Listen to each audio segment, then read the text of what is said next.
is your camera suddenly a lot higher quality? Shut up, bro. Watch the f***ing content. If you guys have been paying attention to Deepwoken content creation and the wider Deepwoken space at large, you probably would have noticed there's a lot of discourse around right now about Deepwoken being a dead game. Now, if you've been in the space for as long as I have, you would know that this is really nothing new, and it feels like at least once a year, Deep has a major dry spell that leaves people asking whether or not the game's dead. This time though, I do gotta admit, things are kind of unique, and that's mainly due to Agamatsu joining the dev team as a developer. For as long as I can remember at least, Deepwoken is ran by a team of very talented developers. But even with a team of talented developers, every now and again, something's bound to slip through the cracks that people aren't going to like.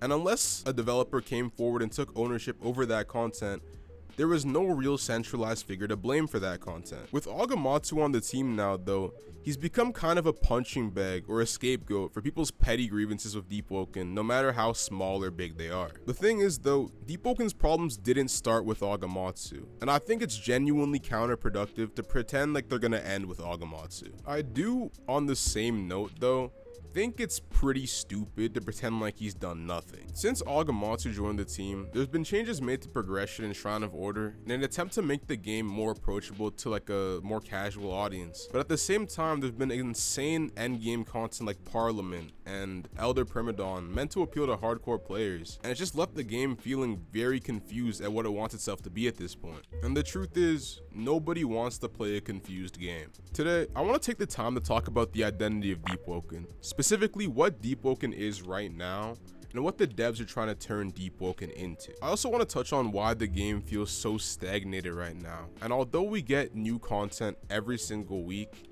it feels like nothing ever happened. As always, if those are topics that interest you, make sure you like the video and subscribe to the noble channel. Join my Discord. Please join my Discord. My Discord is so dead. Please join. And without further ado, let's get into the content. Am I happy with who I am? Am I happy with who I am?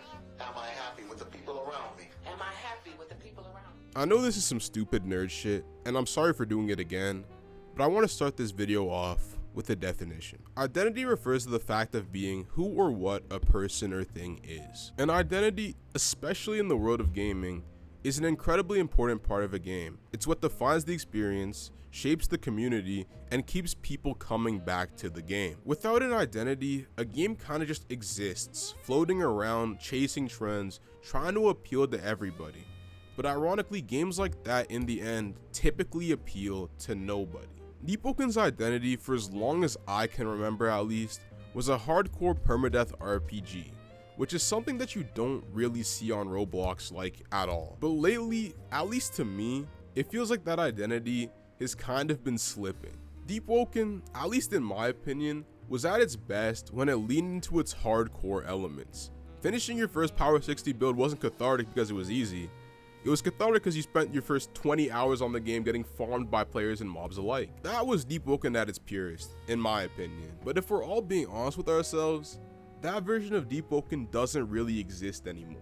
And it hasn't really existed since verse 2, because ever since verse 2, updates have kind of slowly chipped away at Deepwoken's original identity. I do feel the need to say though that this isn't a bad thing. Deepwoken lowering the skill floor in an attempt to appeal to a wider audience is really something that can only be good for the game. Player onboarding was always kind of an issue for Deepwoken due to its status as a filter game. Filter meaning that the game itself acted as a filter for more casual players who didn't have the time or frankly the wherewithal to keep playing Deepwoken. The devs probably realized pretty early on that this was an issue for the game and gaining new players, so that's why the game changed so radically in verse 2. The problem with Deepwoken today isn't that it's too easy, and it definitely isn't that it's too fucking hard. It's that the game doesn't want to be either. And it leaves Deepwoken in 2025 feeling like a jumbled mess of ideas. On one hand, you'll have massive sweeping nerfs to the Shrine of Order in an attempt to make the game more approachable for less experienced players.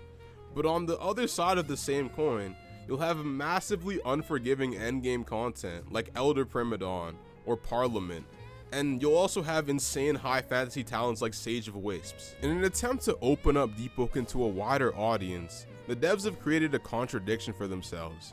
And for a game like Deepwoken that you give your life to, contradiction can be pretty fucking deadly. Longtime players of Deepwoken will feel alienated because the game no longer delivers the hardcore experience they were promised, And newer, less experienced players will just quit anyway because the game isn't actually streamlined enough to be accessible.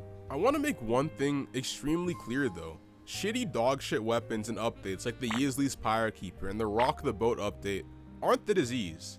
They're symptoms of the disease. They're the very visible side effects of the mismanagement of Deepwoken and the very confused direction the game seems to be moving in. And in my opinion, the last year of optimization patches and slop legendary weapons are just an outward expression of a game that doesn't know what it wants to be anymore. And I fear the stagnation won't end until the devs sit down and decide what they want this game to be. Like, if you want Deepwoken to be Super Weenie Hut Jr.'s build-making battleground simulator where you just run around and get everything you fucking want, that's cool, bro. That's fine. There's clearly a fucking audience for that on this platform, on Roblox. But then, you can't have your cake and eat it too with shit like Parliament and dead rare items that, quote, you will wipe multiple times before you get. It's just ridiculous, and it makes the game feel like two different games that you're just trying to mash together. I feel like a good example of a game that stuck to its identity almost to a fault was Rogue Lineage. Now, I didn't actually play Rogue, but from all I've heard, the game was far from perfect. There were balancing issues, macros, broken classes, various other questionable mechanics, but one thing you could never say about Rogue Lineage is that it didn't know what it was. Rogue Lineage was brutal, unapologetic, and frankly hostile to new players. But that was the point, wasn't it? Rogue fully leaned into being a hardcore game, and because of that, people respected it. When you opened up Rogue Lineage, you knew exactly what you were getting into. A hellish, demonic, evil, nefarious torture session where you're battling uphill the entire time. And the only reason it felt good was because you were fighting against those insurmountable odds. Rogue Lineage's design wasn't for everybody,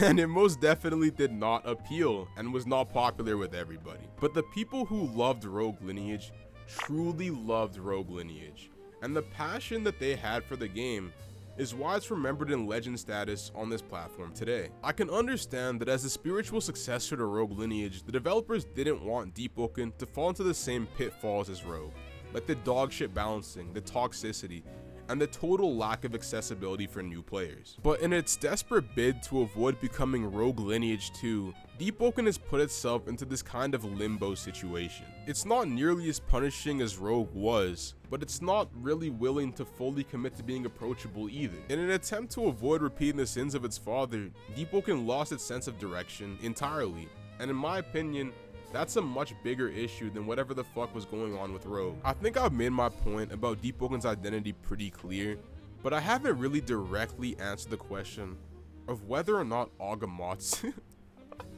is responsible for the issues of Deepwoken. I fear a lot of you niggas are not gonna like my answer. At the end of the day, man, I don't think Agamatsu can save Deepwoken. And frankly, I don't think it's fair to expect that nigga to. And frankly, that's because Agamatsu didn't put us in this situation. At least the problems I've been talking about, like the lack of identity, the half-hearted shifts between casual and hardcore, and the stagnation the game is feeling, no single developer is gonna swoop in and fix that immediately, no matter how talented, visible, or popular they are. But that's not to say that creators turned developers like Agamatsu can't bring real value to the table. I think content creators turn game devs is one of the best things that can happen for a game. Potentially, you know, there's caveats, not always, not all the time. But yeah, man, content creators have a direct line to the community. They know what makes a game watchable / replayable over a long period of time, and typically they have hundreds, if not thousands of hours put into the game that they're working on. I think Joe Blackburn said it best in a tweet the other day that I read, and he said, "For better or for worse, game development, especially at the start, requires a ton of independence and resilience. You gotta be the kind of person that can just figure it out. And I think the solo nature of a lot of content creation has to be a pretty big crash course here. Even with that experience though, nobody's a miracle worker. And Agamatsu didn't put Deepwoken in this situation, but he's been made into the face of the problems that were already there long before he joined the team. So yeah, Agamatsu isn't going to save Deepwoken. The real solution has to come from Monad Studios really sitting down and deciding what they want Deepwoken to be. Because until they do that, they can add however many dungeons, bosses, legendary weapons they want. The game's gonna keep feeling like it's at war with itself. But yeah, that's about it.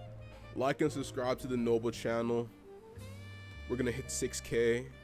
Join my Discord. Join the Discord. Join the Discord. Join the Discord. Goodbye.